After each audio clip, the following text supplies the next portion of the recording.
There is one photograph from this week that does not exist. It is the photograph of the moment the Prince of Wales was told that his brother was coming home.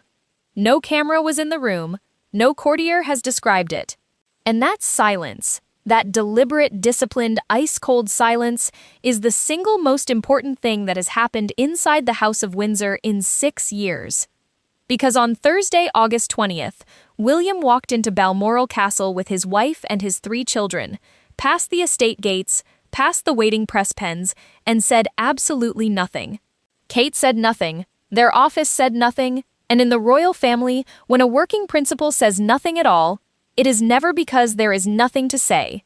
It is because what he wants to say cannot be said. So let me take you back. Not weeks, not months, 4 days. 4 days that rearranged the future of the British monarchy. Sunday, August 16th. King Charles III, 77 years old, still under treatment for a cancer he has never publicly named, receives the news first. Harry and Meghan are leaving Montecito.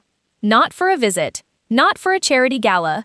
They are moving back to Britain with Archie, now 7, and Lilibet, now 5, and the children are expected to be enrolled in a British school by September. The king's response, when it eventually surfaced through The Guardian, was 7 words of pure understatement. He welcomed the opportunity to see more of his family in a personal capacity. That is the language of a father. That is not the language of an institution. And in my view, that gap between the two, between Charles the father and Charles the crown, is the fault line that everything else this week has fallen into. Tuesday, August 18th. The king travels north. He arrives at Balmoral for his annual summer stay, the one fixed point in the royal calendar, the place where every constitutional crisis of the last 100 years has been managed in tweed and half sentences. He arrives knowing what is coming. Nobody else in the country does. Wednesday, August 19th. And here is where it detonates. The story does not break in the court circular. It does not break through Buckingham Palace. It does not break through a coordinated statement agreed between 4 royal households, which is how the monarchy has handled every announcement of consequence since the abdication. It breaks in People, an American magazine, long described as the Sussexes' outlet of choice. Sources say that detail alone told the palace everything it needed to know. One royal insider, speaking to Rob Shooter, put it in 4 words. That tells you everything. Think about what that actually means. The heir to the throne learns the shape of his brother's return to Britain, and the world learns it at effectively the same moment, from a magazine in Los Angeles. Palace insiders reveal the Waleses were briefed in advance, and Hello Magazine's royal editor Emily Nash has said the family believe William and Kate were made aware beforehand rather than finding out alongside everyone else. But being told is not the same as being consulted, and that distinction is the entire war.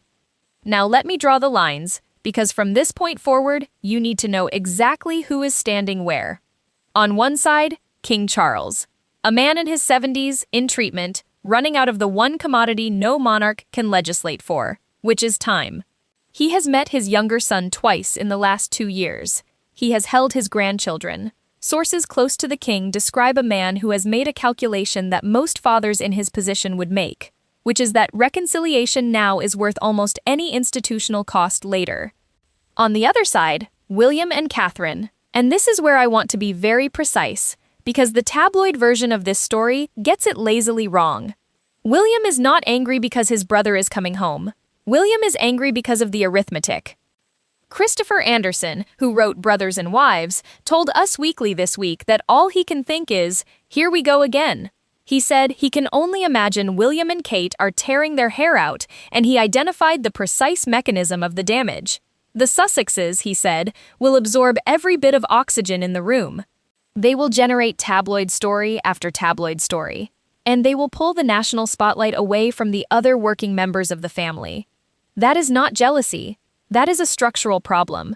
William and Catherine have spent 4 years rebuilding public confidence in an institution that was, at one point, genuinely wobbling. Catherine did it while undergoing cancer treatment of her own, and then returned to public life with a moral authority that no press office could ever have manufactured for her. That authority was earned in hospital corridors, not in briefing rooms. And now, in a single Wednesday afternoon, The entire attention economy of the British press has been rerouted. Sources say William's team has already moved into what one insider described as intense meetings, working through how to minimize risk to him and to his family, and that he will be taking advice from lawyers through to diplomatic crisis specialists. Read that again: diplomatic crisis specialists. For a family reunion, here is the ticking clock, and it is short. The children are expected in school in September. September is days away. School enrollment is the point of no return. Because the moment Archie and Lilibet walk through a British school gate, the Sussexes are not visiting Britain. They are living in it, permanently, within driving distance of Windsor, within the same news cycle, every single day, for years. The last time William and Harry were photographed in the same place was August 2024, at the funeral of their uncle, Lord Robert Fellows. They have barely spoken in 4 years. They are now about to become neighbors. And nobody, not the king, not the courtiers, not William himself, has any idea what happens next. Now I want to show you the paper trail. Because this move did not happen because a father and a son had a nice conversation. It happened because of documents, committees, a letter, and one accidental line of code on a shopping website. Let us start with the committee that nobody in Britain voted for, and almost nobody can name: REVEC. The Royal and VIP Executive Committee. It sits inside the Home Office. It is made up of representatives from the Home Office itself, from the Metropolitan Police, and from the royal household. And it decides one thing, which is who in this country gets armed police protection, paid for by the British taxpayer. In February 2020, weeks after Harry and Meghan stepped back, REVEC made its ruling. The Sussexes would no longer receive the level of personal protection Harry had as a working royal. If they were only going to visit occasionally, the committee said, security would be assessed visit by visit, case by case, trip by trip. That single administrative sentence is the reason Archie and Lilibet have barely set foot in their father's country. Harry fought it. He fought it for 5 years. In July 2022, a judge granted him a judicial review of REVEC. His legal team argued that the 2020 decision was procedurally defective because he had never been permitted to make informed representations before it was taken. Then, in May 2025, he lost the appeal. And standing outside that court, he described the result as a good old-fashioned establishment stitch-up. That same month, sitting down with the BBC, he said something that, in my view, is the emotional hinge of this entire 6-year saga. He said it was impossible. He said he could not see a world in which he would be bringing his wife and children back to the United Kingdom. And then he said the part that lands like a stone, that it was quite sad he would not be able to show his children his homeland. Remember that sentence? Because 15 months later, they are enrolling in British schools. So what changed? Not the court. The court never moved. What changed was a letter. In October 2025, Harry wrote privately to the Home Secretary, Shabana Mahmood.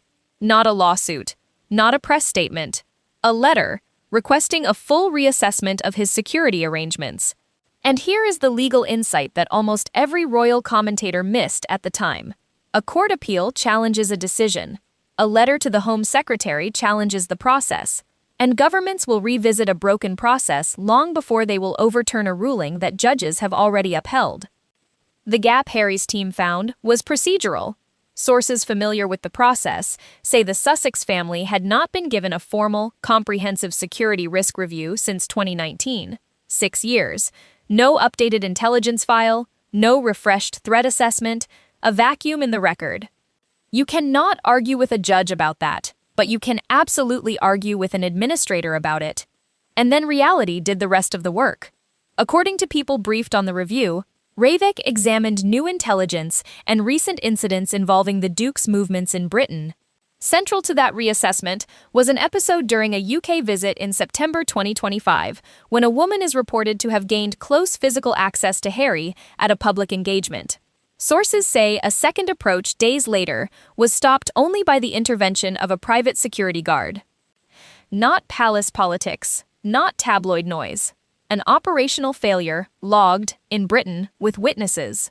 By January 2026, REVEC had opened its first comprehensive threat assessment of the Duke of Sussex since he left.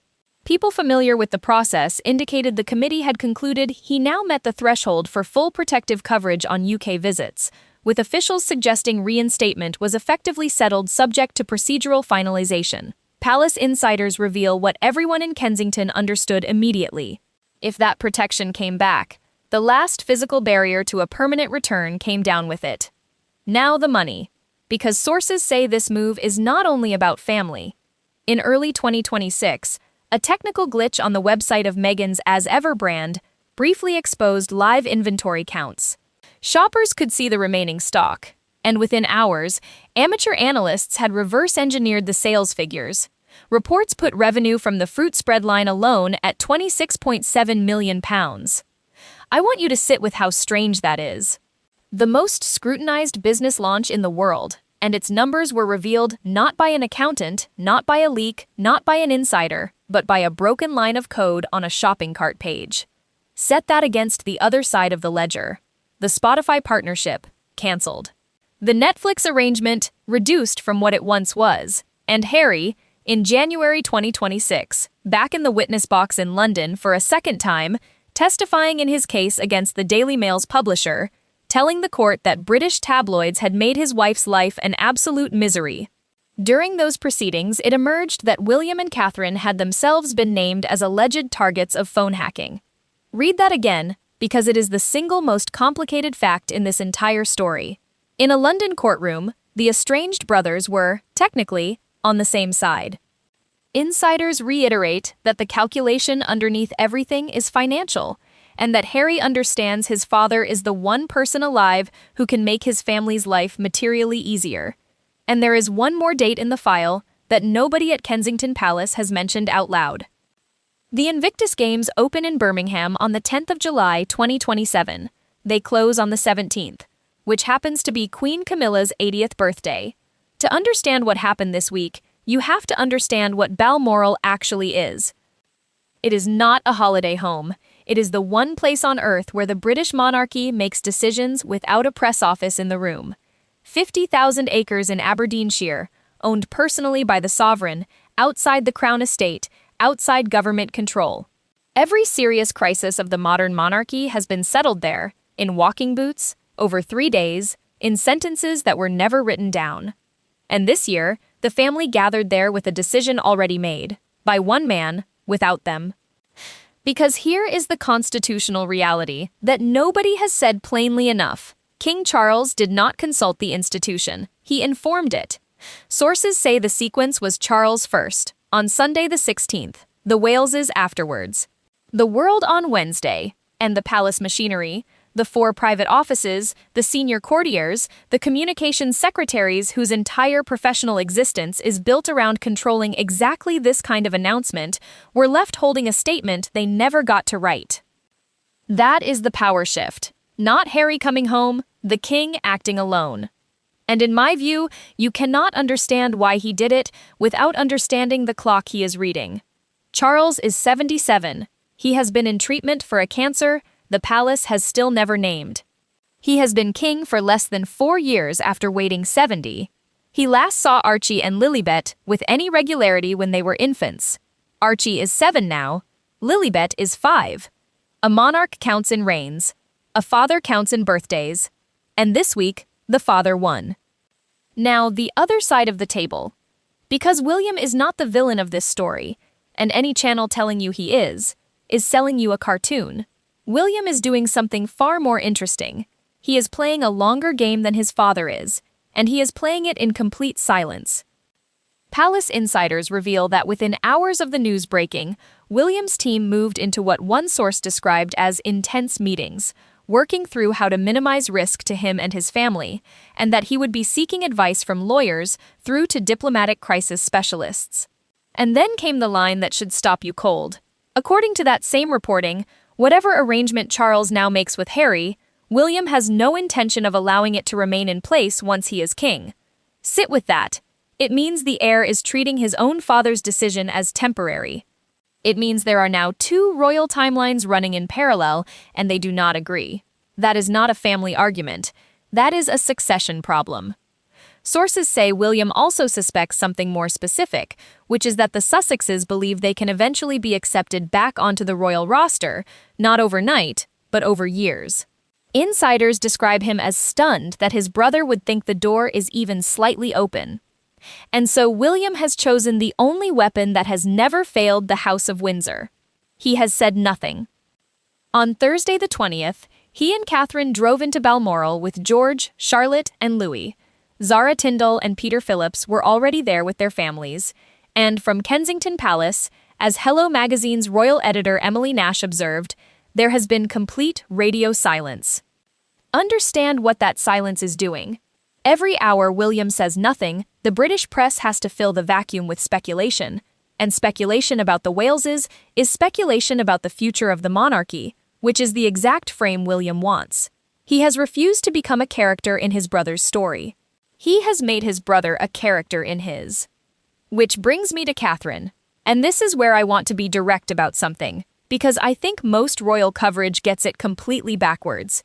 Catherine is not a supporting player in this. She is the most powerful person in the entire equation, and she has not said a single word.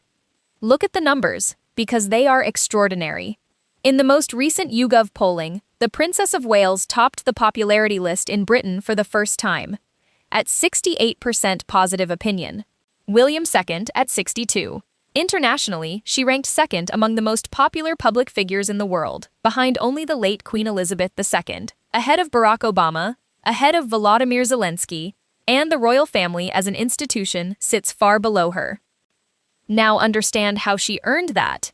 In January 2024, abdominal surgery. In March, the video message in which she told the country she had been diagnosed with cancer and would begin preventative chemotherapy, months out of public life. In January 2025, Remission announced alongside a new role as joint patron of the Royal Marsden, the hospital that treated her. In July 2025, back at Wimbledon, presenting the men's singles trophy. And through it all, she has never once disclosed what type of cancer she had. That is the whole thing. That is the entire lesson. She went through the worst year of her life in front of 8 billion people, and she never traded a single private detail for public sympathy. She never briefed. She never leaked. She never sat down with an American broadcaster to explain her pain. In 2025, she carried out 68 public engagements. William carried out 202. Charles, 535. She did the fewest of any of them, and she is more popular than all of them.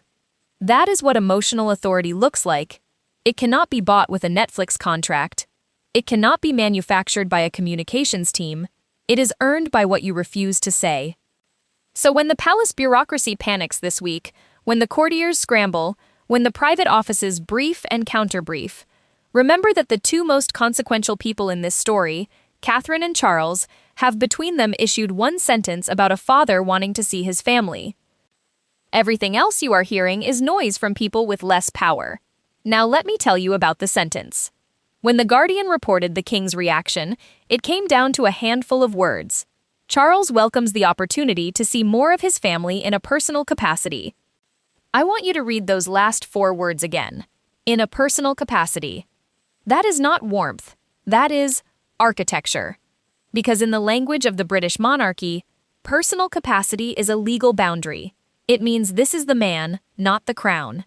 It means no return to the working roster. No public duties, no representing the sovereign, no court circular entries, no sovereign grant. A father opened a door, and a king bolted it to the frame in the same breath. That is one of the most efficient sentences any palace has produced in a decade, and almost nobody reported what it actually does. And this is the pattern I need you to see, because people keep calling it a cover-up, and it is not a cover-up. It is a doctrine.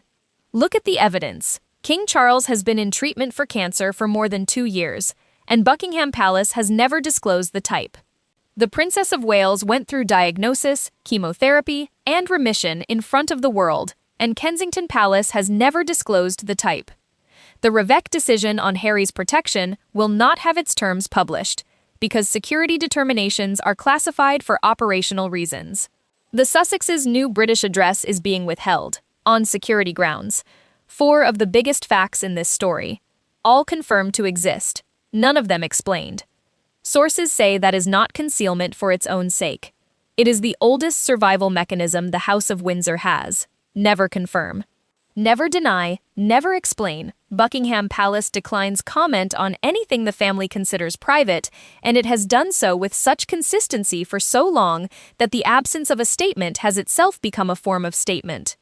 The problem is that the doctrine only works when the palace controls the timing. And on Wednesday, the 19th of August, it did not.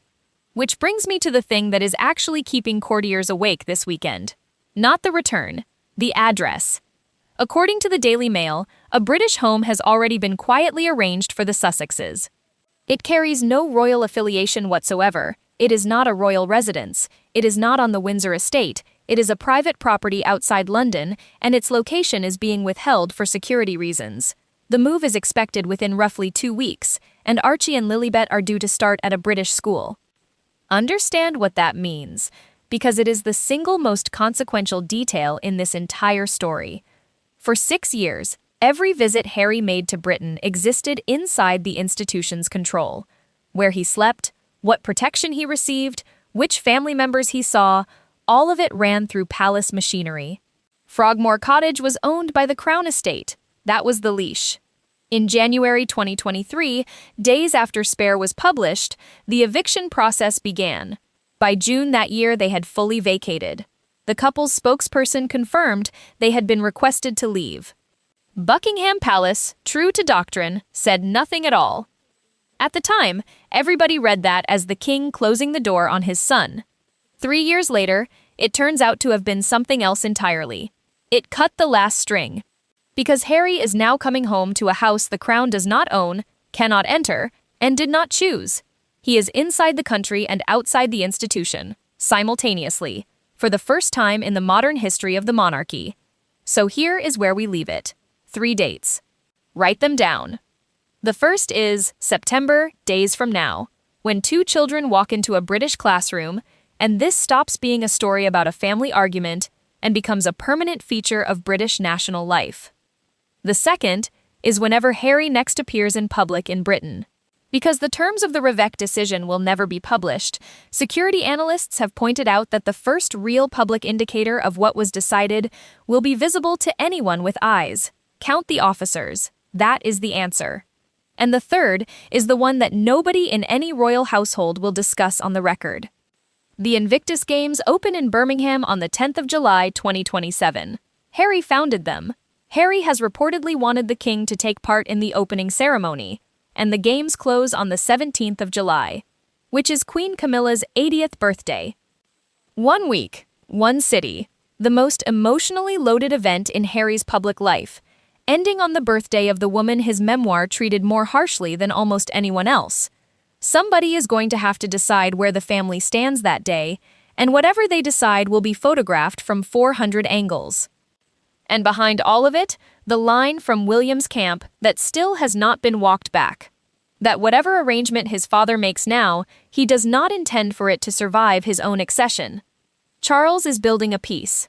William is quietly reserving the right to end it. That is not a family rift. That is 2 reigns in disagreement, and only one of them has time on its side. I will be following every hour of this, and there is a great deal here that has not been reported properly yet. If you want the version with the documents, the dates, and the receipts, rather than the recycled headlines, subscribe and turn the bell on, because the next 14 days are going to decide the next 14 years. Tell me in the comments, Charles made a father's decision. Was it the right one for the crown? I will see you in the next one.